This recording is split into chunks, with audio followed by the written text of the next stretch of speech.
الحمد لله رب العالمين حمدا كثيرا طيبا مباركا فيه كما يحب ربنا ويرضى وصلى الله على محمد وآله وصحبه وسلم تسليما كثيرا أما بعد السلام عليكم ورحمة الله وبركاته سأغسر أدو فبصير دنكني ودى رسولكني أدى دارسو أفيدونغا جوفنينو ودى ألا نياغا خيري أدو مغا جمي قد غرم من يعني دومي haruna gaku agaba makoylinki na alla nyagalla ganne khairi nyana oge sefegada abu dahdaha khibare nanta nabi sallallahu alayhi wa sallam ageti kone kene mine temere dagana igonge tinte temeren kinne ala timellemenya aga mulla ini kantaga tege ngante timmene annabi alayhi salatu wa salam ageti kon katike go temere ke kinne ala timellemmeke ina temere laydul lagada arjanna tarananga wujine sine nyana asiro munga gantenya mele sahaba iboyenonga sahaba ke togonyari abu dahda ake kumotu metemerin tinya nyama ga izarden nonga etajini nonga jilu ngononga ade kini nanti kudo kumbene annabi gede kebe ko ina kita alayhi salam agani telle ariya qinqiri atiya umma dahda ndinga ndinge tajinde temere ndekine annabiya kudona ala timal lemmen qanne maga wasa ahadu ka temere tingebe khabogu aro mumbogu nte temeru begenya jibanga ati gadi toginonga ndegaga alla ya abu dahda adi korello luwayenga nanti kala timal lemmena dingira kita alla komo janka kharsa imeni menyeme kem kota nde fidon deberi rabba ke kota nan sefe akhini silamininda asude kango kenyum wallahi ngede video ke deber 15 nyan ngede video ke segendi nan timpay gunne nyai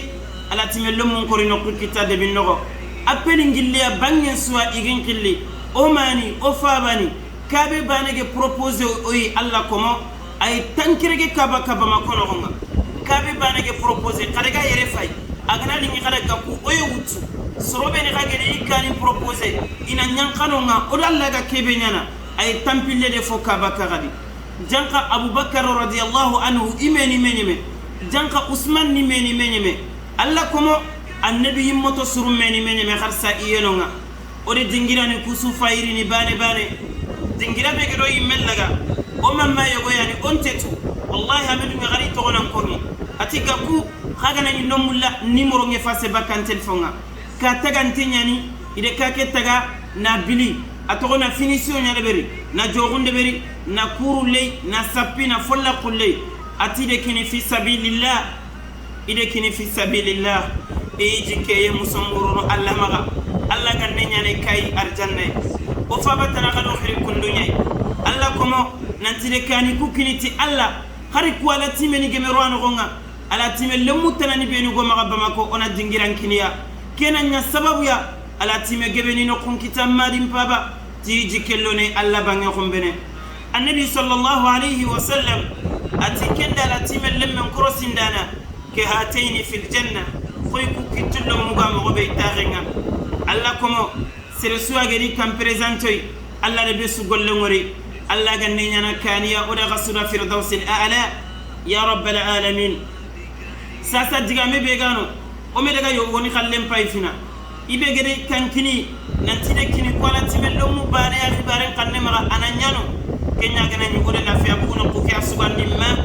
baba ode sugandi khaybe gede kini ya nanti gakku nde kina khay khade debere ala timello mu tananida wal ma khana deberi khara luwa yengana kite ana kwala timello mu sorogo ani khara nyentuga ani nafagantuga alla ko mo serebe gana kini tike ngaw kitamu nyentenya ni oyetele dan kambatenga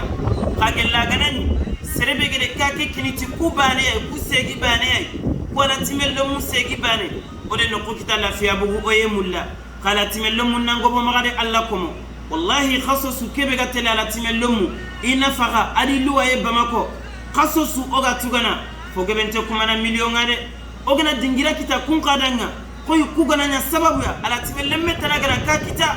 ma annabi ma ala timello me bugala timello me de atikenda ala timello me sorogondana anogo kukitu fillahi arjanna alla komo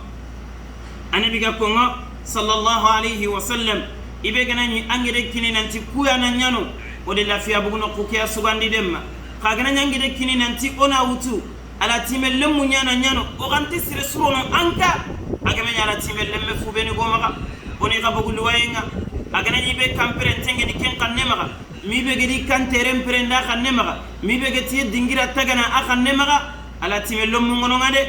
ala timel lemu ngono kubane fe kuya khallendi mbagandi franci gedilliti wa illa kharqu min ala timel ngomo kallu wayenga de aganani be gede khere khere ti kuya bane ko koni den ko kita lafiya bugo alhamdulillah alla gana dunge odo ka sagine mo gede ken gollen kadebe ibe kaga mulana lotti khalsinde mandenye follakka munyin tenyani hari dingira ngana nyeme igan katti aywa ina fagan kitta mo be alla komo yogoni den naburen nafaga o fabani yogo e murtani iti kumperen tonyani nalli ala timel lemme ke suuti ndaga nya murtani ina sigiti biradi ini garanti kharanye igana mulana daga dura jamani suni biyen kutu o fabani tanani yeno iti sebegi kum maga kenni dimasin ko to igante gollini agana ni tagande ke timmande dimasin gaye igaye burni yonkinga yerni golli foyeno ngati ken se kon ningiri indua asuri se kon deberi ode kaninge ben koyoy yoga agana ni be gede kubani ya khere khere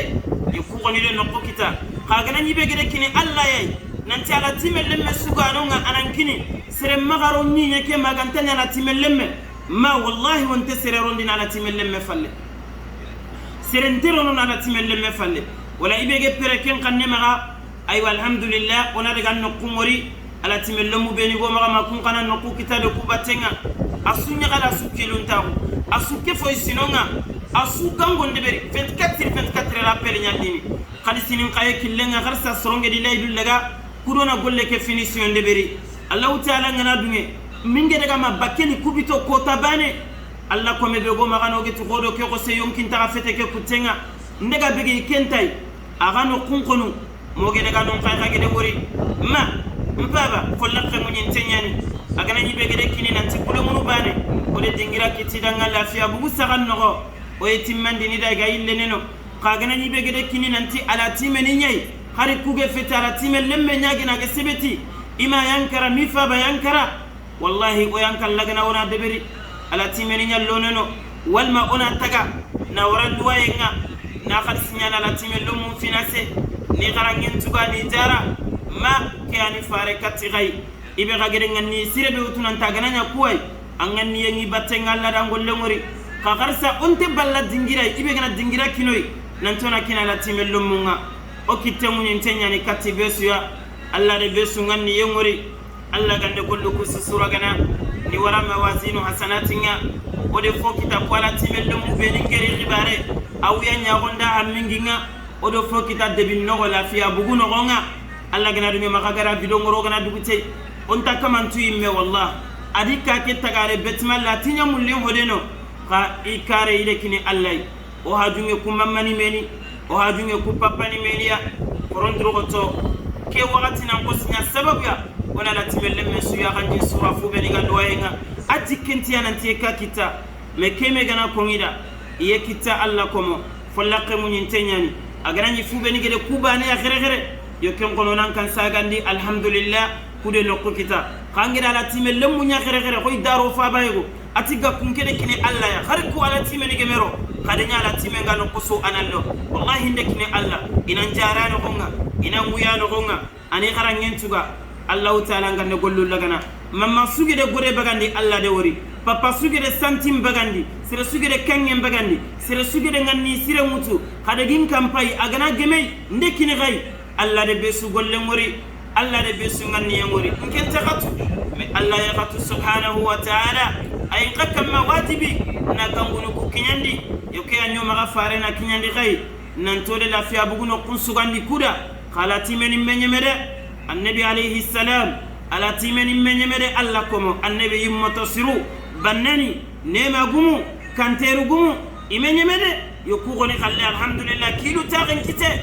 law khan kana wuroke kani maga fare kana sanki agede video bane ke wara daga sukama kana ke gadeni kundunga ne alla nyaga ndaga suda boguno ko kumbene ne alla nyaga ndaga suda suturai ke wuya nyago nambugu ki yemure daga na liye ke sumana noga arjanna yakita ke sumana ni saro ga bako korunga kuge daga mo be nisa ifa iro muntago ngene killeke kamaya ma kana kamaya baba na kamaya so be ni gedi kanin kini kundu ke korosinden no walla bangi ke ka valeri aga nyinya ngatte be ne kenya me kencenanda arjanna Allah ganne nyano da kada arjanna Allah ganne gollu nyana Allah xamne maga o me tigande muru sere o me muso muru sere o de muru Allah ya maga subhana Allah na nya seydai o de farahun kinyandi o mani boko o fabani boko de Allah nyaga hammi ga sere su Allah ganna hammi muru gendini leseme yede jote ga sere su khafagere hammi nya bugalla ko monga khade jotunya begiya khade wuya nya ko nya begiya Allah ganna ka hammi ni jarana Allahumma qudi hammal mahmumin ونفس كرب المكروبين وقل الدين عن المدينين واشف مرضانا ومرضى المسلمين وارحم موتانا وموتى المسلمين يا رب العالمين اللهم تقبل منا إنك أنت السميع العليم وتب علينا يا مولانا إنك أنت التواب الرحيم وصلى الله على محمد وآله وصحبه وسلم والسلام عليكم ورحمة